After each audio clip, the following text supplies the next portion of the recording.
Welcome to the Gyaldem kitchen, where I'm gonna make you Jamaican Mule Cocktail. Yeah, but me tell you, say we have Appleton Estate, we have ginger beer soda, lime cordial, Wray and his nephew. Yeah, with some ice. Let me tell you, in a copper cup. So now we are start with an ounce of Appleton Estate in the cup. Half an ounce of Wray and his nephew. Splash him, put him in. And then we're gonna put some lime cordial, look a splash, look a in him.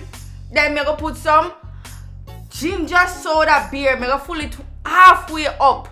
Cause yeah, take a mix. So we're gonna put some ginger, slice that ginger, and then we're gonna squeeze maybe 2 or 3 lime in there. It depends on you how much lime you want tonight. But you know the lime cordial already give it this little sweet taste already. So we're gonna put in some mint. Nice fresh mint. We get from Walmart. Walmart Gardens. So then we're gonna mash everything up. Mash. Then we're gonna put some ice because we need it cold, you know. We need it cold. Then we're gonna top it off with some ginger beer again.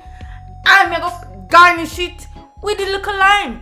Yeah, when me tell you say that drinking nice, that drinking nice for party. So make sure you get yours. Make it now and let me know how it go later.